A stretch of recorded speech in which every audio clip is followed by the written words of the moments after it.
খতিয়ান করতে ভালো লাগে, খতিয়ান করব সবার আগে। প্রিয় শিক্ষার্থীরা, তোমাদের প্রিয় বিষয় হিসাব বিজ্ঞান নিয়ে আজ আসছি।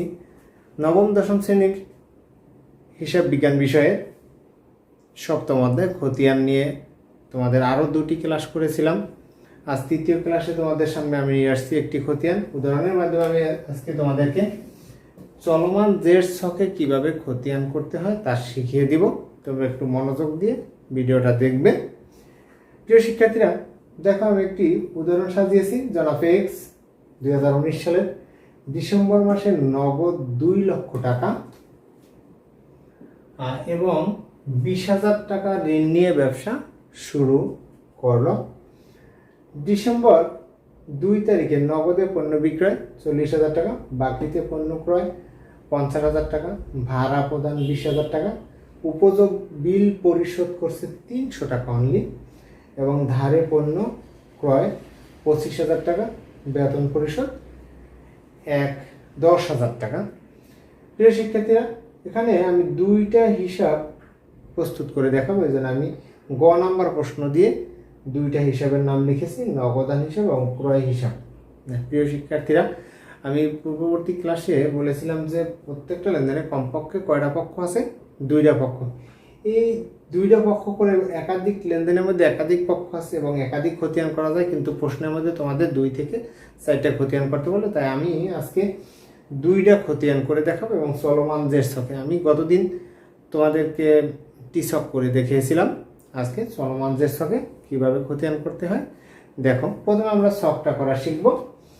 আমরা যদি এরকম একটা খাতা হয়, খাতাটা যদি এরকম হয়, এই খাতাটার প্রথমে আমি উপরে দাগ দিব, এভাবে এখানে দাগ দিব,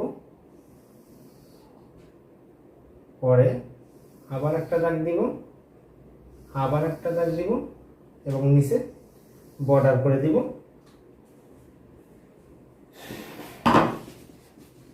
শিক্ষার্থীরা দেখো, এই খাতার ভিতরে চলমান জেড ছক করতে হলে এর আগে আমি একটু তথ্যমূলক প্রশ্ন বলি।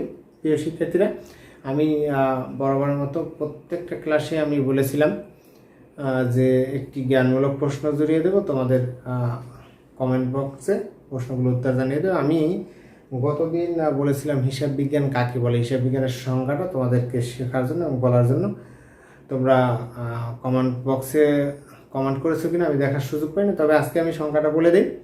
হিসাব বিজ্ঞান কাকে বলে, একদম মৌলিক একটা সংজ্ঞা। তোমরা মনে রাখবে, কোনো ব্যক্তি বা প্রতিষ্ঠানের সংগঠিত আর্থিক লেনদেন, সংগ্রহ, লিপিবদ্ধকরণ, শ্রেণীবিন্যাসকরণ, সংক্ষেপণের পরে আর্থিক ফলাফল এবং আর্থিক অবস্থা নির্ণয়পূর্বক প্রতিবেদন প্রস্তুত করার কলাকৌশলকে হিসাব বিজ্ঞান বলে। প্রিয় শিক্ষার্থী, তোমরা ভিডিওটা টেনে টেনে সংজ্ঞাটা মুখস্থ করে নেবে আর তোমাদের সাথে মিলিয়ে নেবে তোমরা যে সংজ্ঞাটা কমেন্ট বক্স দিয়েছো সেটার সাথে মিলে কিনা। প্রিয় শিক্ষার্থী, আমি পরবর্তী ক্লাসের জন্য একটি প্রশ্ন জুড়ে দেবো এই ক্লাসে শেষে, তোমরা ততক্ষণ আমার সাথে থাকো। দেখো আমি কীভাবে ছকটা করি। এখানে প্রথমে 2টা টাকার বড় হয় এমন একটা জায়গায় স্কেল দিয়ে দাগ দিব, পরে মাঝখান দিয়ে ভাগ করে দিব এভাবে, পরে এখানে দাগ দিব, এখানে 2টা টাকা গড় হয়ে গেল। এরপরে আবার 2টা টাকা গড় করব, এভাবে করে ছোট একটি ঘর করব জাবেদা পৃষ্ঠার জন্য। সর্বশেষ তারিখের ঘরটা আমরা করে নেব। প্রিয় শিক্ষার্থী, আমি এই জায়গাটা মুছে দিই, তাহলে 2টা ঘর ডিভাইডেশন বোঝা যাবে যে ঘর 2টা কীভাবে হয়েছে। এই আর এটা তো খাতার এরিয়া হিসাবে দাগটা দিয়েছিলাম। দেখো শিক্ষার্থীরা, কীভাবে ছকটা করেছি। এখন আমরা গ নাম্বার প্রশ্নটা করব। খতিয়ানের নামগুলো আগে লিখে নেব। প্রথম রয়েছে নগদান হিসাব, নগদান হিসাব। এখানে হিসাব কোড নং এইদিকে লিখতে হয়, হিসাব কোড নং, এখানে তারিখ, বিবরণ, জাবেদা পৃষ্ঠা,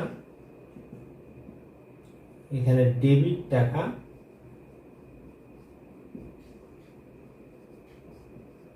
ক্রেডিট টাকা, এখানে জের বা উদ্বৃত্ত, তোমরা যে কোনো একটা লিখবে।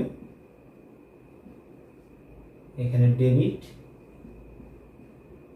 এখানে ক্রেডিট। সেম আমরা আবার এখানে নিয়ে লিখে নেব হিসাব কোড নাম, এখানে যে বা উদ্বৃত্ত, এখানে ডেবিট ক্রেডিট। এবার এখানে তারিখ, বিবরণ, জাবেদা পৃষ্ঠা, ডেবিট টাকা, ক্রেডিট টাকা। শিক্ষার্থীরা দেখো, প্রথমে আমরা কি করব, দুইও ছকের ভিতরে সালটা বসাবো 2019, এখানে 2019। এখন আমরা যখন নগদান হিসাবটা করব, তোমরা একটু ভালোভাবে মনোযোগ দিয়ে শুনবে আমার কথাগুলি। যখন নগদান হিসাবটা করব তখন দেখব কোন কোন লেনদেনের মধ্যে নগদ লেনদেন হয়েছে, অর্থাৎ কোন কোন লেনদেনের মধ্যে নগদ আছে। এইখানে দেখো সে নগদ নিয়ে আসছে 2 লক্ষ টাকা এবং ঋণ নিয়ে আসছে কত, 20,000। ঋণ বাবদ অবশ্যই নগদ টাকা নিয়ে আসছে। তো আমার এখানে নগদ আছে 2টা, নগদে পণ্য বিক্রয় করছে, এখানে আছে একটা, ভাড়া প্রদান করছে, এখানে আছে উপযোগ বিল, আছে বেতন পরিশোধ, অনেকগুলো নগদ আছে। তো আমরা জাবেদা অনুসারে আমরা নগদের আইটেমগুলো বসাবো। তো আমরা প্রথমে শুরু করি 1 তারিখে, কোন মাস, ডিসেম্বর 1 তারিখ। নগদ নিয়ে আসছে কে, মালিক নিয়ে আসছে। আর মালিক যেটা হয় সেটাকে মূলধন বলা হয়, মূলধন হিসাব। আর মালিক আরও নিয়ে আসছে ঋণ হিসাব। এখন এটাকে যদি আমি জাবেদা অনুসারে করি তাহলে কি দাঁড়ায়, নগদ টাকা নিয়ে ব্যবসা শুরু করলে জাবেদা কি হয়, নগদান হিসাব ডেবিট আর মূলধন হিসাব ক্রেডিট। এক্ষেত্রে নগদান হিসাব ডেবিটে টাকা বসাবো কি নামে, মূলধন নামে। এই জন্য আমি এইভাবে লিখেছি 2 লক্ষ টাকা।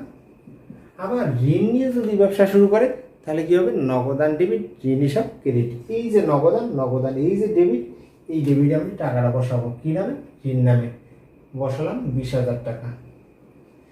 প্রিয় শিক্ষার্থীরা, আমি বলেছিলাম খতিয়ান প্রস্তুতের 2টা ধাপ, একটা হলো পোস্টিং বা লিপিবদ্ধকরণ, আর দ্বিতীয়টা হচ্ছে ব্যালেন্সিং বা জেড টানা বা উদ্বৃত্ত নির্ণয়। তো আমরা প্রথম পোস্টিংয়ের কাজটা করব। নগদে পণ্য বিক্রয় জাবেদা কি, নগদান হিসাব ডেবিট, বিক্রয় হিসাব ক্রেডিট। আবার আমরা যদি আরেকটু ভালোভাবে শিখতে চাই, একদম সহজ ব্যাপার, নগদ টাকা আসলে ডেবিট, নগদ টাকা চলে গেলে ক্রেডিট। এক্ষেত্রে পণ্য বিক্রয় করে নগদ টাকা আসছে, সুতরাং আমরা ডেবিটে বসাতে পারি, অথবা বিক্রয়ের জাবেদার মাধ্যমে বসাতে পারি। জাবেদারা কি, নগদান হিসাব ডেবিট, বিক্রয় হিসাব ক্রেডিট। এই যে নগদান হিসাব ডেবিটে টাকা বসাবো কি নামে, বিক্রয় নামে, 40,000 টাকা বিক্রয় নামে। এখানে 1 তারিখ ছিল আর এটার তারিখ হলো 2 তারিখ। এরপর বিক্রয় ভাড়া প্রদান আছে 10 তারিখে কি নামে, এটার জাবেদা কি, ভাড়া প্রদান করা হলো ভাড়া হিসাব ডেবিট, নগদান হিসাব ক্রেডিট। তাহলে ভাড়া হিসাব ডেবিট আর নগদান ক্রেডিট হলো, নগদান হিসাব ক্রেডিট, এই যে ক্রেডিট শব্দ আছে, আমরা ক্রেডিটের টাকাটা বসাবো। কত টাকা ভাড়া প্রদান, 20,000 টাকা। এরপরে উপযোগ বিল পরিশোধ করা হলো, ও এখানে ভাড়াটাই থাকবো, ভাড়া হিসাব। শিক্ষার্থীরা, আমরা উপযোগ বিল দিয়েছিলাম 300 টাকা, 300 নিয়ে কাজ করব। আর উপযোগ বিলের যাবে নাকি, উপযোগ বিল অর্থাৎ একটা খরচ, বিদ্যুৎ বিল, পানি বিল, গ্যাস বিল, এগুলোর নাম হচ্ছে উপযোগ বিল। উপযোগ বিল ডেবিট আর নগদান হিসাব ক্রেডিট। তাহলে নগদান ক্রেডিট দিকে আমরা 300 টাকা বসিয়ে নেব। উপযোগ বিল নামে কয় তারিখে, 25 তারিখ, উপযোগ বিল হিসাব। এরপরে রয়েছে কি, বেতন পরিশোধ। বেতন পরিশোধের যাবে নাকি, বেতন হিসাব ডেবিট আর নগদান ক্রেডিট। এখানে বেতন নামে বসাবো, তাহলে বেতন হিসাব ডেবিট, নগদান ক্রেডিট। ক্রেডিট দিকে আমরা 10,000 টাকা বসিয়ে দিই। প্রিয় শিক্ষার্থীরা, আমরা এখন পোস্টিং করেছি, এবার দেখাবো আমরা কিভাবে ব্যালেন্সিং বা জেড টানতে হয়। দেখো, প্রথম ব্যালেন্স আছে ডেবিট ঘরে, আমি এখানে নিয়ে ডেবিট ঘরেই রাখবো। আবার ডেবিট ঘরে আছে, তাই ডেবিট ডেবিট যোগ করতে হবে, অর্থাৎ টাকা আসছে যেগুলো যোগ করতে হবে, আর যেগুলো গেছে সেগুলো বিয়োগ করে দেখাতে হবে। 2 লক্ষর সাথে 20,000 যোগ করলে হয় 2,20,000 টাকা, তার সাথে 40,000 যোগ করলে 2,60,000। আবার এবার 20,000 ক্রেডিট চলে গেছে, 20,000 বাদ দিলে রইল এই তারিখে 2,40,000। আবার এখান থেকে 300 বাদ দিলে 2,39,700। এখান থেকে 10,000 বাদ দিলে 2,29,700 টাকা। শিক্ষার্থী বন্ধুরা, তোমরা অবশ্যই বুঝতে পারছো। যদি বুঝতে না পারো আমি আবার একটু বুঝাই। যেখানে নগদ টাকাগুলো ডেবিট দিকে আসে আর ক্রেডিট হলে নগদ টাকা চলে যায়, এই জন্য ডেবিটে যোগ করেছি।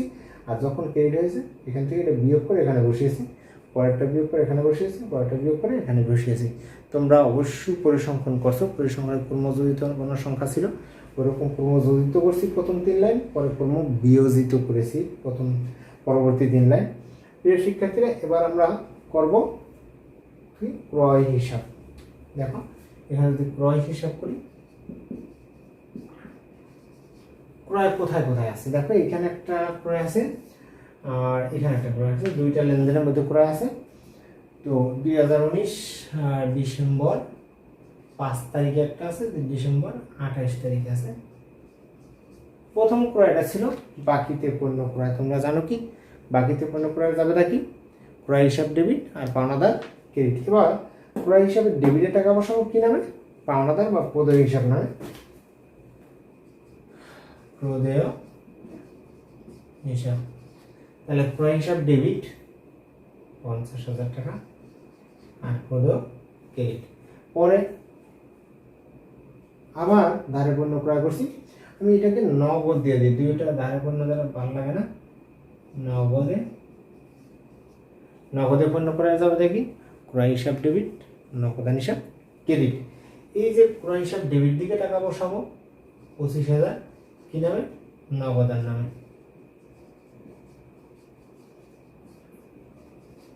ঠিক পূর্বের মতো কাজ করব। কি করব, আমরা ডেবিট যোগ করব। ডেবিট আছে 50,000 নিলাম, আবার ডেবিট হয়েছে 25,000, মোট হয়েছে 75,000। যদি ক্রেডিট যাইতো তাহলে আমরা বিয়োগ করতাম। প্রিয় শিক্ষার্থীরা, দেখো কত সহজ আমরা খতিয়ান করেছি। তোমরা বাসায় এভাবেই ট্রাই করবে, তোমাদের সহায়ক বইগুলো থেকে অথবা তোমাদের মেইন বইয়ের অঙ্কগুলো এভাবে ট্রাই করে খতিয়ান করার চেষ্টা করবে। প্রিয় শিক্ষার্থীরা, খতিয়ান নিয়ে আমি আরও কয়েকটি ক্লাস করব, তোমরা আমার ভিডিওগুলো দেখতে থাকবে আর দয়া করে তোমার বন্ধুদের শেয়ার করতে বলবো, অর্থাৎ শেয়ার করে দিবে আর সাবস্ক্রাইব করতে বলবে, যাতে প্রতিনিয়ত আমি যে ভিডিওগুলো ছাড়ছি অর্থাৎ তোমাদের অঙ্কের সমাধানগুলো ছাড়ছি সেগুলো তোমরা পেয়ে যাবে। আর শিক্ষার্থী বন্ধুরা, আমি আগেই বলেছিলাম যে প্রত্যেকটা ক্লাসের শেষে আমি একটা করে কুইজমূলক প্রশ্ন দেব, তোমরা তার উত্তর দেওয়ার চেষ্টা করবো কমেন্ট বক্সে, তারপরে আমি তার সাথে মিলিয়ে নেব, আবার পরের দিন আমি তার উত্তর দেওয়ার চেষ্টা করব।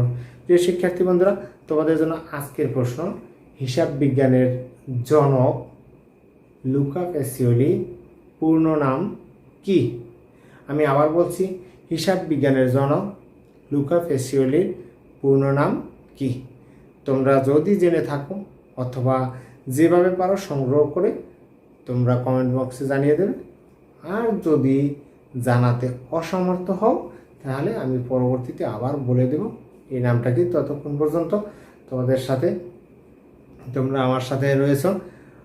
ধন্যবাদ তোমাদের এই ভিডিওটা দেখার জন্য। আজ এ পর্যন্তই। Thank you all of you.